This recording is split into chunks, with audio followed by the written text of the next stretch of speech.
Assalamualaikum warahmatullahi wabarakatuh. Halo semua, berjumpa kembali dengan saya Laura Septiana dan rekan saya Putri Harmadani dalam acara Sobat Puan dengan tema peran gender dalam ketahanan keluarga. Nah, sekarang nih Kak Laura sudah hadir bersama kita pemateri yang sangat luar biasa, narasumber kita Kak. Narasumber istimewa pada hari ini telah hadir bersama kita Ibu Khairiah Khadijah SPDI MPD. Assalamualaikum Ibu. Ya, assalamualaikum semuanya sahabat Puan. Bagaimana kabar Ibu hari-hari ini Bu? Alhamdulillah baik dengan kesibukan akan ujian UAS ya rata-rata mahasiswa kita. Alhamdulillah. Sebelumnya boleh dijelaskan Kak Putri latar belakang dari narasumber kita pada hari ini? Oke, boleh banget nih Kak Laura. Narasumber kita pada hari ini Kak Laura, narasumber istimewa kita nih pada hari ini, yaitu Ibu Khairiah Khadijah ini merupakan salah satu dosen di program studi bimbingan dan konseling FKIP Undri Kak Laura. Selain itu juga beliau ini merupakan tim Satgas PPKS Undri. Wah, sangat menarik sekali ya Kak Putri ya pemateri kita pada edisi Sobat Puan kali ini. Betul banget Kak Laura. Nah, pada hari ini nih Bu, kita manggilnya ibu atau kakak nih, ibu lah ya, karena mahasiswa dan dosen. Oke. Oke. Pada edisi Hari Keluarga nih Bu, kami mengangkat tema peran gender dalam ketahanan keluarga. Iya betul. Nah, selaku ibu menjadi dosen bimbingan konseling di Universitas Riau, kami mau tahu pendapat ibu tentang peran gender dalam ketahanan keluarga itu seperti apa, kalau boleh tahu ibu. Oke, sebelumnya kita pahami terlebih dahulu terkait dengan gender dahulu ya. Karena kalau orang sering bilang gender itu sama nggak sih sama jenis kelamin? Sering nggak orang itu seperti itu? Iya Bu, betul. Ya. Kadang Bahkan sebagian masyarakat tuh mikir gitu Bu, gender tuh dibedakan dari jenis kelamin. Iya, menyamakan gender dengan jenis kelamin, kemudian menganggap gender itu khusus perempuan nggak sih? Sering kalian dengar, ini kalau bahas gender laki-laki nggak boleh ikut nih. Kita khusus perempuan, ya nggak sih? Betul. Nah, itu sebenarnya perlu persepsi yang diluruskan dari kalian semua. Bahwasanya kalau kita bicara tentang gender, itu adalah pembedaan peran dan fungsi serta tanggung jawab laki-laki dan perempuan yang dimana itu buatan manusia, bisa berubah ya, kemudian dengan waktu dan tempat yang bisa berubah, dan dia tidak ada kodrat, dia tidak memiliki kodrat. Sedangkan kalau kita bicara jenis kelamin, itu adalah pembedaan organ biologis laki-laki dengan perempuan itu secara reproduksi. Artinya itu adalah ciptaan Tuhan, kemudian tidak dapat berubah, dan dia juga merupakan kodrat dan berlaku sepanjang kapanpun. Ya, dari kita lahir sampai kita mati pun nggak berubah. Artinya itu sampai kapanpun. Jadi antara gender dengan jenis kelamin itu berbeda. Jadi kalau kita bicara tentang jenis kelamin, itu ada pembedaan alat reproduksi, kodratnya perempuan dengan laki-laki. Artinya dia tidak bisa ditukar. Artinya apa? Ada nggak laki-laki hamil? Oh, nggak ada. Enggak ada dong Bu. Kalau ada panik dong. Iya, ada nggak laki-laki yang menyusui, hamil, kemudian menstruasi? Nggak ada kan? Nah, itu dimiliki oleh perempuan, kodratnya kita sebagai seorang ibu. Nggak mungkin laki-laki akan memakai kodrat laki-laki kepada perempuan, nggak akan berubah. Beda dengan gender. Gender itulah pembedaan antara peran dan fungsi serta tanggung jawab antara laki-laki dan perempuan, di mana itu buatan manusia. Jadi ada mindset bahwasanya laki-laki nggak boleh masak, itu adalah buatan manusia. Di mana sebenarnya kalau kita bicara gender, laki-laki masak itu apa masalahnya? Iya, Master Chef juga banyak Banyak ya Bu. laki masalahnya. Justru lebih enak makan masakan dari laki-laki dari perempuan. Iya, sekarang ada juga kok perempuan yang bertukang, manjat. Nah, itu kalau kita bicara, itu baru bicara tentang gender. Persamaan hak dan tanggung jawab mereka. Artinya perempuan juga ada hak dalam hal tersebut. Ya, dalam hal tanggung jawab itu sendiri. Contohnya dalam dunia politik, perempuan ada haknya juga nggak sih? Betul. Dalam dunia pendidik, perempuan ada haknya. Itu baru kita bicara tentang gender, bukan jenis kelamin. Nah, itulah antara pembeda gender dengan jenis kelamin. Nah, kalau kita bicara tentang rumah tangga, gender dalam rumah tangga itu gimana juga sih Bu? Nah, kalau kita bicara tentang gender di dalam rumah tangga, artinya permainan peran dan fungsi tanggung jawab istri dan suami yang itu sama. Yang hanya membedakan itu cuma di jenis kelaminnya. Artinya di dalam tanggung jawab, kemudian di dalam menjaga anak, itu adalah tanggung jawab berdua, bukan tanggung jawab laki-laki. Sehingga yang kultur biasanya terjadi bahwasanya pekerjaan rumah itu kan urusannya Perempuan. ya enggak, urusannya Betul. perempuan. Jadi bukan tanggung jawab. Kayaknya malu banget kalau ada laki-laki jemur baju, ya enggak sih? Itu kan tugas Betul, Bu. itu sebenarnya peran yang persepsi yang salah. Artinya di dalam rumah tangga itu adalah main peran antara laki-laki dan perempuan yang adanya komunikasi, adanya pembagian peran dan tugas. Ya, yang dimana itu haknya perempuan, hak perempuan dalam rumah tangga ada juga. Artinya bukan dia semuanya menghandle, harus adanya pembagian tugas sehingga akan membentuk keharmonisan dalam rumah tangga. Betul Ya, banget. Karena kan dalam rumah tangga harus berdua kan, Bu. Nah, Kalau begitu. satu nanti nggak sinkron, nggak Iya, beres. rumah tangga dong jadinya. Kan kalau kita bicara anak siapa? Anak istri, anak bapak sama mamanya enggak sih? Iya. Betul. Anak istri dari si istri dan suami, itu anak mereka, ya kan? Makanya dalam pola pengasuhan bekerja sama berduanya, bukan tanggung jawab salah seorang, bukan tanggung jawab istri, juga bukan tanggung jawab suami, tapi adalah kerja sama, kolaborasi. Sehingga sekarang kan kita kalau ngelihat kasus banyak ya yang terjadi, percaya akhir-akhir ini berita terbaru nggak? Seorang istri membakar suaminya, iya. Nah, itu Sudah sempat baca tuh. artinya tidak terjadi keharmonisan dalam rumah tangga mereka. Jadi kita bisa lihat bagaimana sih sebenarnya peran mereka dalam rumah tangga.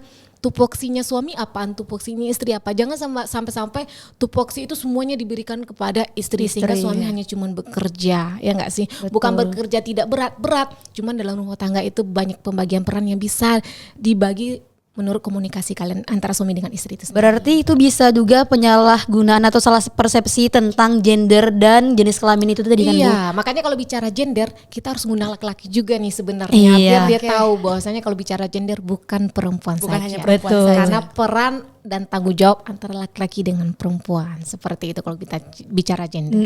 Mungkin untuk podcast selanjutnya, Bu ya. Jadi kita bisa dengar curahan isi hati dari laki-laki Iya, gitu ya, Bu ya. Bagaimana laki-laki memandang gender itu sendiri seperti itu. Sehingga jika mereka tidak paham, ya itu dalam rumah tangga, saya suami cuma mencari ya, udah capek-capek seperti ini dan lain halnya, sehingga dia bisa tidur-tiduran, istri bekerja jaga anak, bersih rumah dan lain halnya. Padahal itu persepsi yang salah. Dalam rumah tangga butuhnya kerjasama sehingga terbentuknya keharmonisan dalam rumah tangga. Seperti Nah, itu. seperti itu Kak Putri nasihat-nasihat kehidupan dari Ibu Khairi. Bisa kita ambil ya. Bisa kalau kita orang yang ambil. Baik-baiknya sangat luar biasa Sangat sih. luar biasa sekali. Jadi dengan penjelasan Ibu tadi kita tahu nih ternyata jenis kelamin sama gender itu beda. Ya kan, Bu? Dimana kadang orang-orang berpikir bahwa ya udah kalau misalnya masak itu Ya, tugas perempuan. perempuan. Iya, betul. Di dapur itu perempuan. Nah, betul. Laki-laki nggak boleh ke dapur Iya. gitulah ya. Kita bukan menyalahkan kodrat kita bukan bicara tentang kodrat. Kalau bicara tentang menyapu itu adalah peran. Laki-laki kalau nggak ada pasangan dia bakalan menyuci baju dia sendiri kan. Mandiri. Nah, artinya itu adalah hak dan tanggung jawab seorang manusia. Nah, Dalam mengurus diri sendiri sebenarnya kan, Bu ya. Jadi sehingga dalam rumah tangga itu bukan bicara tentang jenis kelamin atau kodratnya, Iya. tapi itu adalah terkait dengan hak kita sebagai manusia. Kita bakalan hidup, ya kita akan bagaimana menjaga diri kita sendiri. Seandainya kita di rumah sendiri, ya maupun laki-laki dan perempuan dia bakalan mandi, bakalan cuci bajunya sendiri, bakalan bersih rumahnya kalau nggak berantakan dan lain halnya. Jadi itu bukan peran istri sebenarnya. Ya, mungkin itu yang Kali ini perlu sepakat nih sama Bu Khairi ya.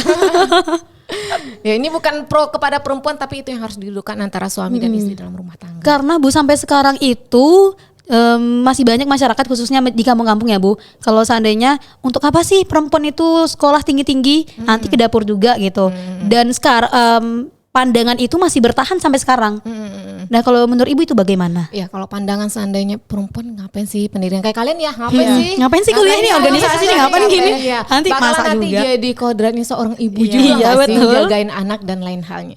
Nah sebenarnya itu persepsi yang salah. Artinya kita mungkin di dalam agama, terutama saya menggunakan agama Islam ya, di agama Islam sendiri menyatakan bahwasanya tuntutlah ilmu sampai kapanpun, sampai udah tua pun kita nuntut ilmu. Jadi kalau kita bicara ilmu nggak ada kaitannya kok dong dengan kodrat kita, Iya. ya. Karena kalau kita bicara tentang kodrat itu nggak akan lari kemana. Kita akan menghadapi yang namanya menjadi seorang ibu, melahirkan, menyusui, dan kalian juga menstruasi ya kan. Jadi itu nggak bisa. Kalau bicara tentang pendidikan, bicara dengan kodrat itu akan berbeda. Kenapa? Kalau kita bicara tentang pendidikan itu akan menjadi Yang pertama bisa menjadi amal jariah untuk kita sendiri dan bermanfaat untuk diri kita agar merubah pemahaman yang lebih bagus terhadap perkembangan dunia pendidikan sekarang. Ya nggak sih? Kalau kita sempat nggak dapatkan pendidikan, kita akan tertinggal dengan kemajuan zaman tentunya.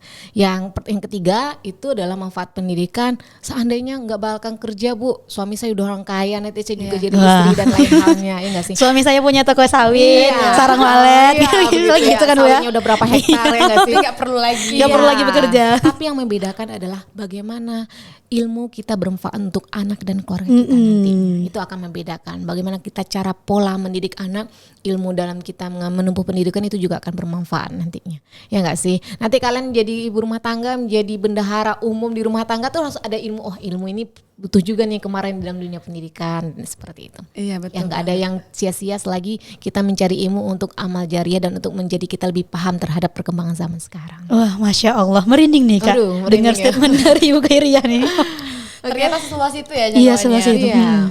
Nyambung nih Bu dari yang disampaikan sama Laura tadi mengenai perempuan itu harusnya tuh nggak usah kuliah tinggi-tinggi gitu. Jadi kalau menurut Ibu gitu kan, kita berbicara mengenai tentang peran gender dalam ketahanan keluarga itu mengenai tentang harus jadi wanita karir atau ibu rumah tangga, Bu. Nah, Iya. itu biasa pilihan sulit tuh Bu. Itu pilihan Iya, sulit. pilihan Apalagi kan mertua Memantau ya. iya memantau. Ini anak saya ditinggalin, cucu saya gimana nih? gimana ya? ya, Siapa yang ngurus nih gitu. Iya, begitu ya. Kalau itu bicara mungkin untuk beberapa persepsi akan berbeda kalau kalian akan menanyakan ini kepada ibu rumah tangga dan lain halnya. Tapi sebenarnya perempuan bekerja, perempuan di rumah tangga, ada perempuan itu bekerja dia, nggak ada yang nggak bekerja. Ya semuanya perempuan itu bekerja di rumah tangga, dia bekerja loh untuk membersih rumahnya, menjaga anaknya, menjaga kestabilan emosi Emosional, dia, iya, betul. itu dia belajar juga. Nah bedanya situasi dan tempat saja yang membedakan. Mungkin kalau perempuan yang bekerja di luar rumah itu sendiri, tentunya dia akan memiliki waktu yang sedikit ketimbang dengan ibu rumah tangga yang bekerja di rumah yang memiliki waktu dengan anaknya. Nah kembali lagi ketika ada suami istri, biasanya kalau kita bicara perempuan yang mencari nafkah itu biasanya untuk ada beberapa faktor ya, bisa saja untuk memperbaiki ekonomi dari keluarga mereka itu sendiri, bisa saja itu jadi salah satu faktor, atau faktor dari kesepakatan mereka berdua. Mungkin dari awal sebelum mereka menikah si istri udah bilang, saya udah dapat pendidikan nih dari keluarga saya mau ingin memanfaatkan ilmunya dan lain halnya. Jadi kita nggak tahu ya faktor seorang perempuan menempuh pendidikan. Yang paling seorang perempuan untuk mencari pekerjaan berbarengan dengan suaminya, ibu nggak tahu faktor, tapi kita yang jelas di dalam seorang perempuan ketika akan bekerja harus ada ridho dari suaminya. Itu yang paling penting ya. Iya, Ketika betul suami tidak mengizinkan, ya itu yang akan menjadi kendala dan malapetaka juga dalam rumah tangga. Makanya perlu ada ridho dan izin dari suami ketika seorang istri akan bekerja. Nah ketika dia sudah bekerja dan mendapatkan izin seperti ibu sendiri ya, sudah bekerja dan mendapatkan izin, yang paling penting itu kita tidak lupa kodrat kita tadi. Nah kita bukan bicara gender lagi, kita bicara kodrat. Kita jangan lupa kodrat kita sebagai perempuan. Iya, kita jangan lupa. Artinya kita jangan lupa peran kita sebagai seorang ibu, sebagai seorang istri, bagaimana melayani suami kita, hak suami kita, kemudian dalam seorang anak bagaimana kita mendidik anak, hak apa aja yang harus didapat anak. Kembali ke kitanya, manajemen kita bagaimana, seperti itu. Ya akan berbeda cara pola pemikiran perempuan bekerja dengan perempuan yang berada di rumah, yang bekerja di rumah ya. Kalau bekerja di luar ya dia akan banyak tingkat stresnya lebih tinggi sebenarnya, tapi kembali lagi kan kita yang minta, makanya kembali ke kita lagi bagaimana kita bertanggung jawab terhadap komitmen yang kita minta tanpa melupakan kodrat kita sebagai seorang istri dan seorang ibu di rumah tangga. Mungkin itu saja. Nah, jadi kalau seandainya kita laksanakan kodrat, laksanakan pekerjaan kita, mungkin mertuanya akan paham ya. Karena kan sesuatu yang sudah diambil itu kan pasti ada konsekuensi Iya, resikonya gitu seperti kan Bu itu. ya. Banyak risiko yang harus kita ambil. Salah satunya jarak kita dengan anak yang tidak terlalu lama intens. Kembali lagi kita harus adanya komunikasi antara suami dan istri. Itu yang paling penting. Karena sekarang perempuan bekerja itu rata-rata memperbaiki ekonomi keluarga dengan kondisi keuangan sekarang ya. Merasa banyak kebutuhan dalam dunia pendidikan, kemudian dalam kebutuhan rumah tangga, sehingga menuntut perempuan. Terkadang ini ada beberapa orang yang akhirnya mau tidak mau dia bekerja. Atau dia bekerja karena memang hobi dia dan lain halnya. seperti itu. Oke, berarti bisa kita bilang lah ya Bu, kalau misalnya kalau dikasih pilihan wanita karir atau ibu rumah tangga, sebenarnya itu mungkin pilihan yang sulit lah ya untuk kita, apalagi untuk kami nih yang sekarang menempuh pendidikan, yang kiranya kami akan memiliki pemikiran bahwa kami akan bekerja nantinya gitu. Jadi harus adanya nantinya kesepakatan antara suami dan istri mungkin dalam keluarga. Iya, seperti Makanya Kak Putri perlu perjanjian pranikah kan Bu. Jadi kalau perjanjian pranikah beda lagi ya. Itu tentang harta yang didapat ya. Kalau kita ini hanya bicara seperti ibu sendiri, kalau berbalik ke pengalaman ketika akan mencari pasangan, saya sampaikan bahwasanya ibu sekarang udah menempuh pendidikan dan lain-lainnya dan minta izin dan ridonya tanpa melupakan tanggung jawab saya sebagai perempuan. Itu yang harus kita tekankan. Kalau kita hanya bilang saya mau bekerja tapi lupa dengan kodrat, ya wajar suaminya marah, ya nggak sih? Iya, betul. Tiba di rumah dia nggak mikirin suaminya, kemudian dia pergi hura-hura ke sana sehingga dia lupa kodratnya. Anak yang ditelantarkan, dititip aja sama orang lain dan lain halnya, sehingga suami marah. Itu yang biasanya terjadi terhadap konflik rumah tangga itu sendiri. Oke, baik Bu. Kami boleh nggak sih Bu dengar cerita Ibu gitu kan mengenai bagaimana kesepakatan mungkin dalam keluarga Ibu mengenai peran gender untuk menjaga ketahanan keluarga itu. Mungkin bisa berbagi cerita Bu sama kami dalam Sobat Puan ini agar nantinya sobat-sobat Puan kami di luar sana juga mendapatkan pengetahuan gitu kan. Oh, ternyata tips dan triknya seperti ini loh gitu. Berarti peraturan-peraturan berlaku ya kayak dalam keluarga Bu Khairia. Oke. Mungkin kalau kita bicara tentang peran suami dan istri dalam rumah tangga, kalau kita nggak ngasih contoh yang lain ya, mungkin contoh ke ibu sendiri pertanyaannya ya, karena dalam keluarga ibu. Jadi kalau ibu dan suami, biasanya saya dengan suami saya sendiri kalau bicara terkait dengan bagaimana peran gender di dalam ketahanan rumah tangga, yaitu tadi yang pertama kita harus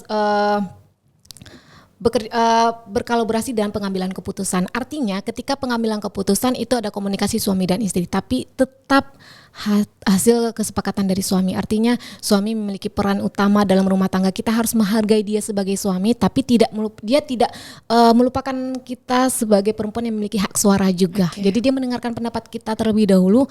Tapi apapun akhirnya dari kesimpulan suami, kalau saya sendiri saya mendengarkan juga. Artinya seperti itu. Walaupun kita harus berkomunikasi dulu tanpa harus mengiyakan terlebih dahulu omongan suami. Artinya suami hargai juga pendapat saya dalam mengambil keputusan dalam rumah tangga itu, baik itu dalam hasil bekerja, kemudian dalam mengasuh anak, kayak seperti ibu ketika bekerja punya anak, kemudian anak mau dititip kemana, itu adalah sebuah pengambilan keputusan dalam rumah tangga.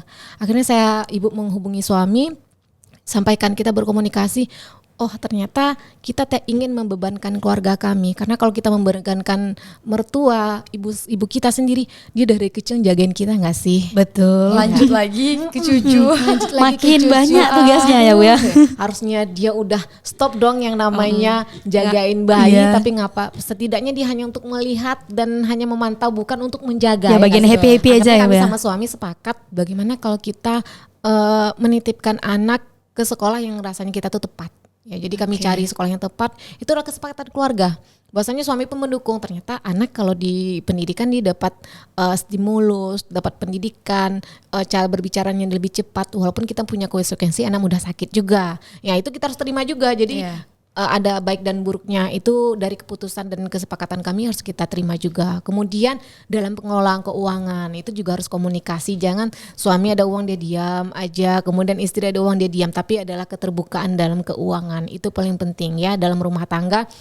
Karena ketika adanya kurang keterbukaan, rasanya ini kok nggak ada keterpercayaan salah satu pasangan, ya nggak sih? Misalnya kayak kita diam, wah ini pasangan ngapain diam kita ya? Memang saya habisin uangnya dan lain halnya. Nah, ada itu curiga. Ya, karena kalau misal bahas duit ini sensitif ya Bu ya. Sensitif. Makanya di dalam rumah tangga perlu keterbukaan dalam keuangan. Siapakah yang akan memegangnya? Bagaimana bentuk pengelolaan, itu perlu penting kesepakatan suami istri. Misalnya, wah kalau suami maunya uang dipegang sama istri nih karena suami ngerasa saya nggak bisa nih ngelola keuangan, atau saya bagi-bagi dan lain halnya, itu tergantung kesepakatan keluarga. Dan yang terakhir adalah di dalam pengasuhan anak. Nah itu paling penting, di dalam pengasuhan anak ada pembagian tugas.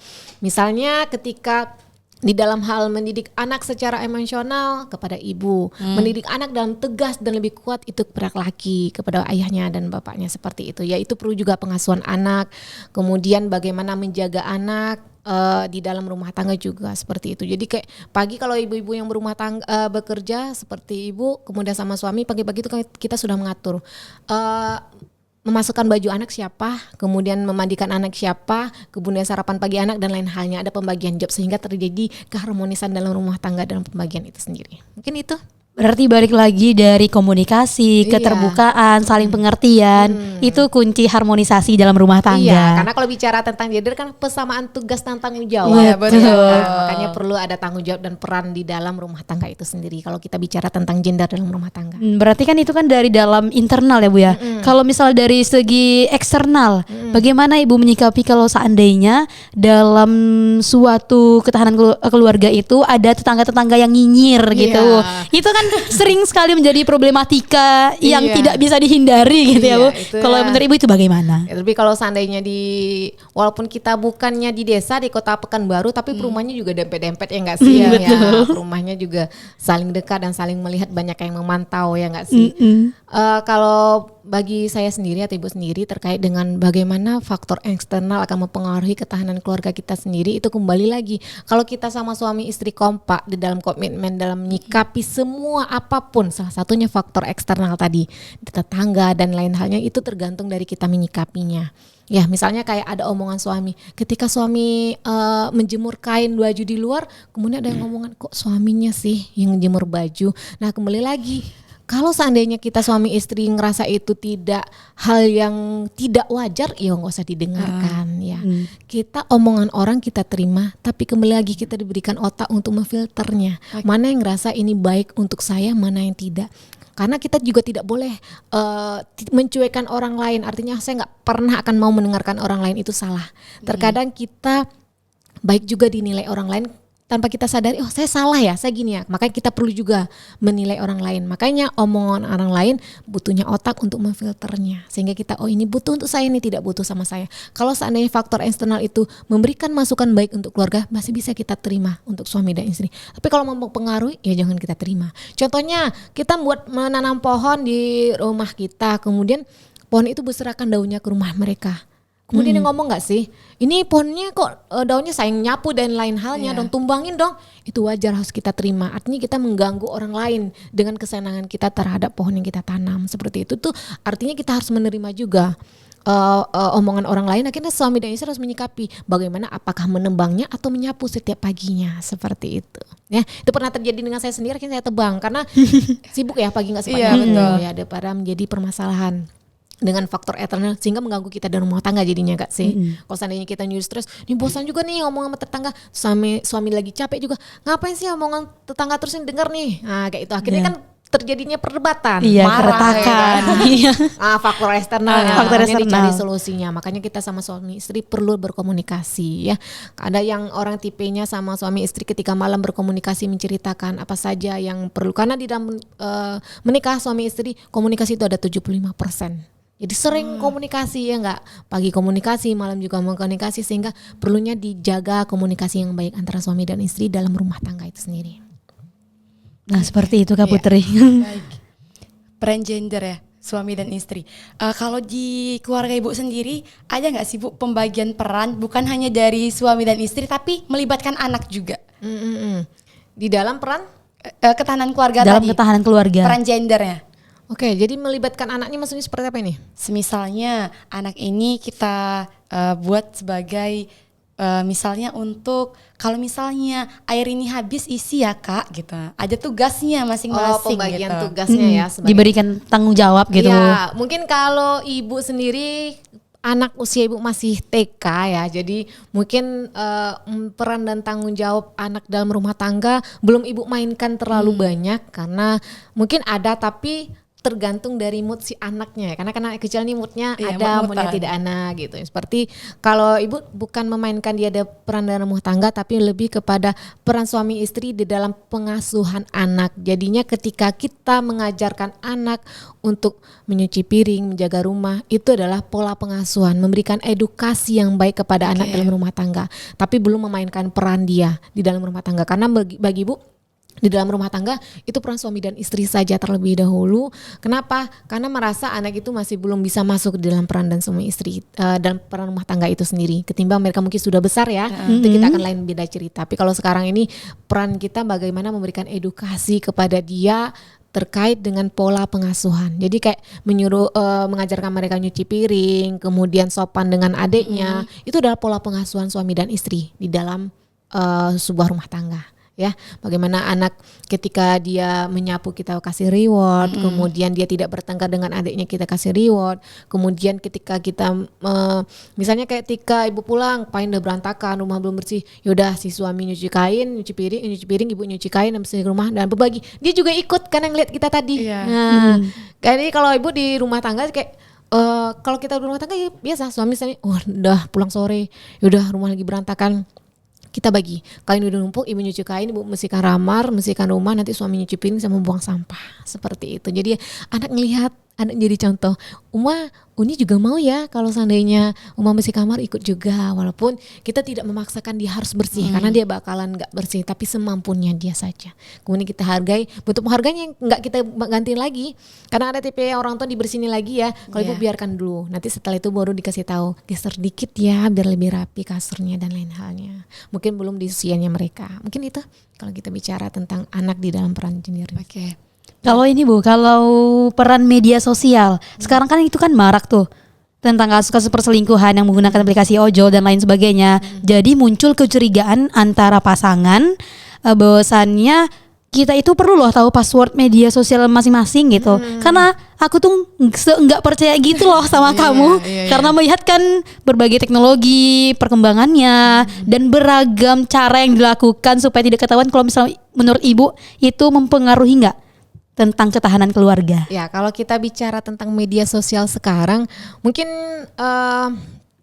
di awal ketika ibu akan nikah, ada buku nikah, orang KUA juga sering bilang, ketika kalian sudah menikah menjadi suami istri, harus dijaganya komunikasi dengan lawan jenisnya. Artinya, istri sama suami harus sadar, harus adanya pembatasan komunikasi antara lawan jenisnya. Nah, itu perlu pertama kali pahami. Nah, kalau kita kaitkan dengan kasus media sosial sekarang yang menyatakan banyak orang yang akhirnya selingkuh, ya nggak sih? Iya betul. Berawal dari tadi komunikasi dengan lawan jenis yang terlalu intens sehingga merasa sana setan mulai bermain. Kita merasa lebih nyaman dengan pasangan, dengan lawan jenis yang bukan suami kita. Karena tadi, makanya di awal tadi ibu selalu menyikapi ketika buku nikah itu akan diberikan, Pak KUA-nya bilang, ketika kalian menjadi suami istri kalian harus menjaga komunikasi dengan lawan jenis. Nah, ternyata kalau kasus di media sosial yang terjadi itu perselingkuhan dan lain halnya, dia tidak menjaga komunikasi dengan lawan jenisnya. Sehingga dia melakukan komunikasi yang sampai dalam sehingga terbawa suasana dan perasaan. Kalau kita bicara rasa ini akan berubah-berubah ya. Rasa itu kalbu itu kan bisa berubah mudah balik-balik ya. Kadang sekarang kita bilang iya, bisa besok bilang enggak. Nah, begitu juga dengan hati. Jangan main-main dengan hati. Karena dalam rumah tangga itu banyak ujiannya. Mungkin di tahun pertama, 5 tahun, ke 7 tahun dan lain halnya. Banyak godaan dan lain halnya. Kembali lagi, jangan kita memancing dengan memulainya. Ya, ketika media sosial ada yang melawan jenis komunikasi, sekedarnya saja. Dan kalau dapat pasangan mengetahui. Kalau seandainya password mau dikasih tahu atau enggaknya, itu kembali ke karakter pribadi seseorang. Karena nggak bisa disamakan. Ada karakter si individu A dengan B, kemudian dia suami istri, kemudian dia tipe orangnya cuekan, nggak peduli amat, sehingga penting dia password suaminya itu nggak perlu penting suami istri dan lain halnya, sehingga nggak perlu.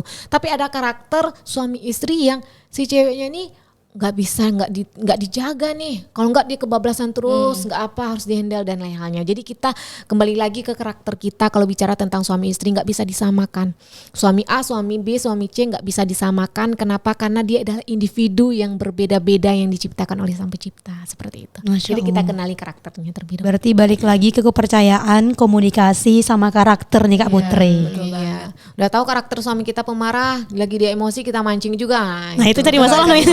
Jadinya kan. Makin besar masalahnya. Makin besar. Makanya kalau udah suami istri jaga komunikasi dengan lawan jenis. Ketika pasang lain yang ngomong-ngomongnya lama-lama, pertanyaannya lama itu perlu dibatasi saja. Seperti itu. Oke, baik Bu. Terima kasih Bu atas waktunya mengenai podcast kita hari ini, Iya. Sobat Puan kita, Oke. mengenai peran gender dalam ketahanan keluarga. Jadinya kita juga paham dan juga nanti Sobat Puan kita di luar sana juga paham mengenai peran gender dalam ketahanan keluarga ini. Ternyata gender dan jenis kelamin itu berbeda gitu. Ya, kami minta closing statement dari Bu Khairiyah terkait dengan tema Sobat Puan kita pada kali ini.